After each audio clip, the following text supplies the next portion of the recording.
This is the Obliterator. As far as a lot of these nonsensical cosmologies and things that people are talking about, they're missing completely the idea when they want to tap into what they attempt to call the source or the creator or God. The biggest problem that they're running into is not acknowledging the existence, the reality of eternity. And what I mean by that can be summed up in this phrase that I often say, which is that all knowledge and all power is in all places at all times. And I also call it the omnifactors, and it comes from the fact that many of the major religions, specifically the Abrahamic one, supposedly the God of the universe, the creator, is supposed to be omnipresent, omniscient, and omnipotent. And, you know, I also rationalize that in this way. If something is omnipresent, meaning it's everywhere, all the time, right? So that takes care of space-time. And because it's everywhere all the time, that bears a little further definition. That means that it always was, is now, and always will be. And this is a very important thing here, because we're going to see that that has to do with the idea that it never was created. There's no beginning to it. And then you have the next part. If something is everywhere at all times, right, it takes care of space-time, past, present, and future, then of course it's going to be omniscient, all-knowing. It knows everything. How could it not? If it's everywhere all the time, it knows everything that's going on everywhere all the time. And because of that, then it's omnipotent, has power over everything all the time. Now, this does a couple of very interesting things in why it obliterates a lot of the different cosmologies and ontologies and things that people attempt to talk about with creators and all that, because they continue to put limitations on it. And these limitations are things like, well, you know, the creator is individuating itself, personalizing itself, uncountable amounts of times in order to manifest as human beings, to gather information or collect information to send back so that it can experience itself as being humans or other terrestrial or three-dimensional beings. But if you really understand the idea of eternity and the omnifactors, which, like I said before, all knowledge and all power is in all places at all times, which covers omnipresence, omniscience, and omnipotence, right? Or in the order that I said it, all knowledge and all power is in all places at all times, right? Meaning that covers the omniscience, right? Omnipotence and omnipresence, right? If you want to put it in that order. But the idea of eternity does away with these things. And like I said before, well, I'll say this first. A movie has a great title that also sums it up quite well. And it was Michelle Yeoh was one of the stars of the movie, and it is called Everything Everywhere All at Once. And the reason why this does away with a lot of those other cosmologies, or people attempting to make sense out of the origin and the basically the existence, right? Because there's really no origin of existence. Existence is. It always has been. It is right now, and it always will be. There may be different container universes and realities or dimensions, realms, whatever you want to call them, that are finite within this. But there is no beginning or end to eternity. It's a very difficult concept for a lot of people to understand. Now, maybe I could have said this before, but this is the axiom that I stand on, right? If you don't accept this axiom, then none of these other things can really make any sense.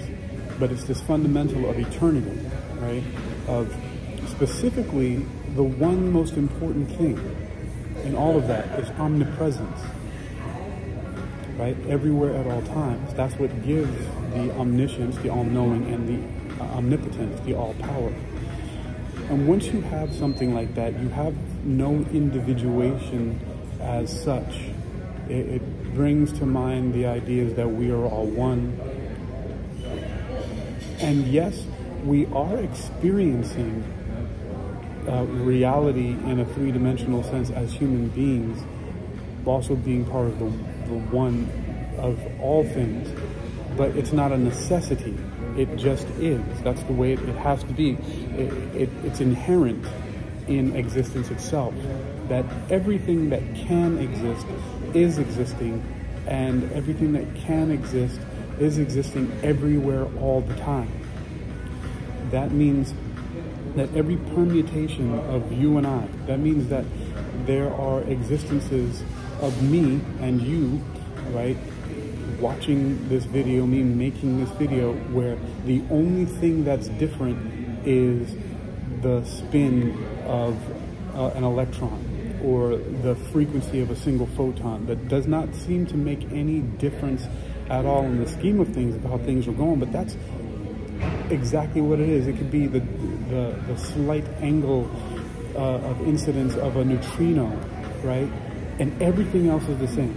All aspects of everything. That's how infinity works.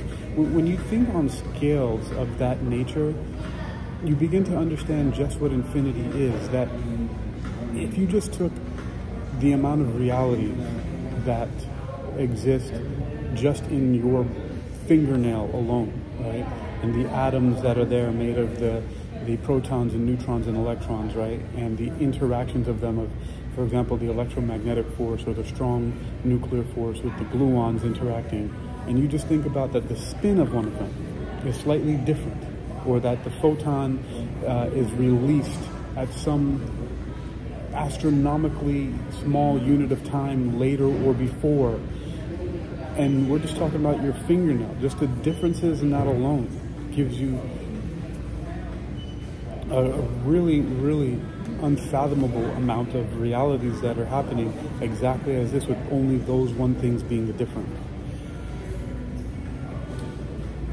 And so anytime we hear anything like, well, you know, the creator is individuating itself as humans or other beings, even rocks and minerals and everything, that to collect information so that it can have the experiences of beings, it has no need to do that. It's not doing that. This is still anthropomorphization, or the human making or the being making, putting those kind of limitations on existence.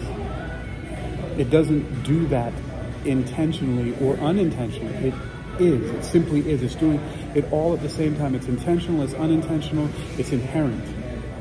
It doesn't have to decide to do that, because even on scales of time, if we want to think back into the past, right?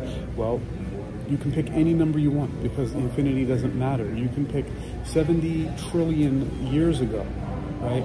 And 70 trillion years ago in some place, because eternal existence is eternal, there's no end to it, at some point in space, at 70 million years point of time, or 70 trillion years point of time ago, this exact video was being made by someone that's exactly me, with the only difference being at the time that it's happening.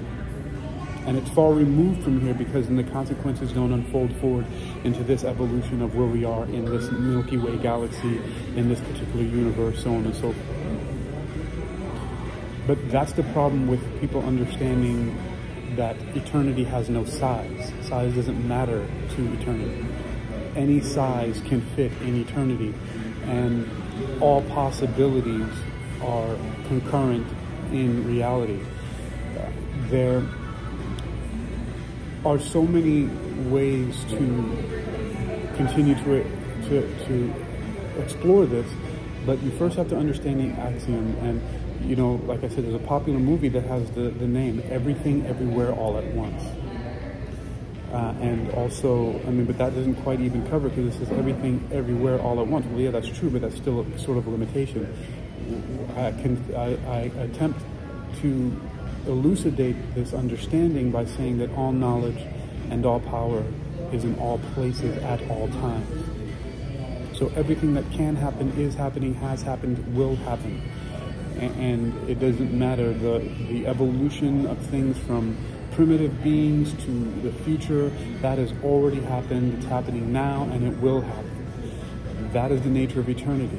Yes, you can see finitudes in specific realities and specific galaxies. There are finitudes in that. There are specific limitations in individual space-time containers. So, for example, you have closed systems, right?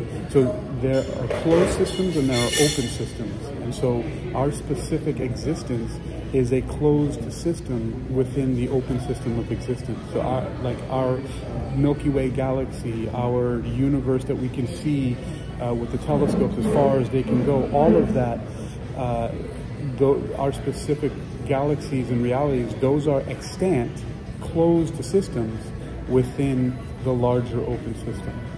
And so that is the basis of it.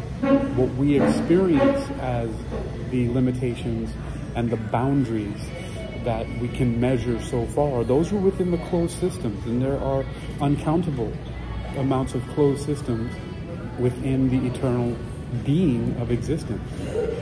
And again, right now, when you start with the axiom of all knowledge and all power is in all places at all times, and you meditate and think upon that, then you'll begin to understand the essence of reality.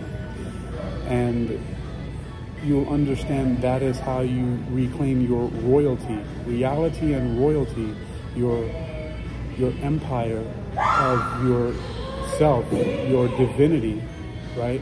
That is understanding this. And so, again, start with that axiom. That's it. All knowledge and all power is in all places at all times. This obliterates all other nonsense. But that's only if you start from that axiom. If you start to think about anything else, then you have a problem. So you will see that the eternal being, right, does not have any need to send out or create any type of lesser closed system beings to gather information or experience itself on any plane, whether it's 1, 2, 3, 4, 5, 6, 7, 8, 9, 10, 11 dimensions. It doesn't matter. It always has been, was never created, is now, and always will be. All of the information that could possibly be known is known right now, has always been known, and will always be known. There's no need for anything to send out drones to gather information. You and I just happen to be experiencing what we think is a specific space and time, which it is. It's not, there are no illusions. Everything that is possible is happening. Everything that is probable, there are no impossibilities. We only think that there are because we're experiencing, we are eternal being experiencing from this specific point, this specific space-time perspective. But we could easily experience it somewhere else, and in fact are. It's just that this particular vessel, this particular avatar is having this experience now, and as such, because of the limitations that we have here, we are not experiencing those other things that are happening all the time right now, because that is how we are self-contained in order to have this type of experience as it is. Now, many people do transcend that and have more experiences. Like, for example, I recall a lot of other things and have, as time has gone on in this reality, to understand more of how things are happening and how existence unfolds, and have memories of other things, so on and so forth. And even just this understanding, it won't create like a completely profound difference, except maybe in some of the ways that you manifest certain things.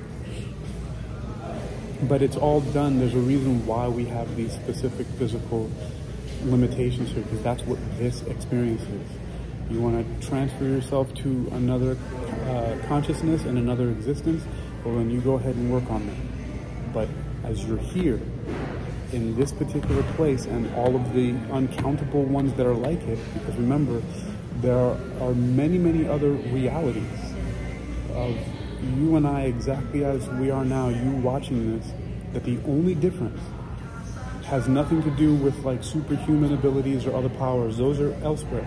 But there are uncountable numbers of this reality where just one single tiny change in a neutrino or the spin of an electron, right, or the release of a photon in the in the magnetoelectric force to between an electron and a proton, for example, is released either some small fraction of time before or after in one reality to the next, but everything else is all the same, all the laws of physics and everything else. And then there, of course, as you move along, there are spectrums where all kinds of things are different. Like there are places where gravitation has been figured out, and there are other places where, you know, you'll start to get it once you meditate and understand the idea that all knowledge is in all places at all times. It will obliterate a lot of the nonsense. Aliens, yes. Demons, you want to call them that, yes. All this other stuff. So next, I'll be getting into that in another installment, which is one thing that people who want to talk about the debate about ancient astronauts or aliens versus angels and gods and things like that. There's one really basic clue into all of that. Why is it, just ask this question, why is it that we are also conditioned to look up, right, for the gods and the deities? Because up is to the sky, right? Space. Other planets are out there. And that's the thing, because they came from the sky.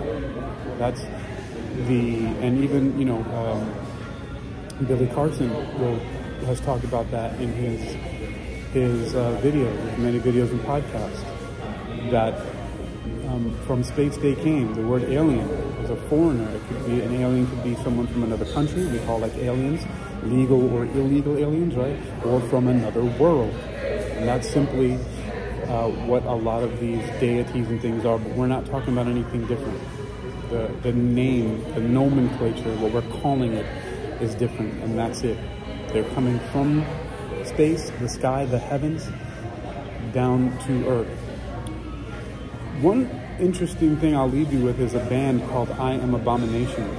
And one of the first songs I ever heard from them many years ago when it first came out, it was on a sampler from Good Fight Music, and they did a sampler which is a compilation of a lot of different bands that came out that year. And one of the songs that I heard from I Am Abomination was called Greetings from Easter Island. I think that's what it's called, Greetings, Greetings from Easter Island. And the hook of that song is amazing. It says, God dies when the churches rise. He was born when the ancient astronauts arrived. The heavens exist and our maker is there. Death is not the way to visit. Technology is our only prayer. So think about that. I'll be talking more about that soon, but all things are possible because all knowledge and all power is in all places at all times. Think about that.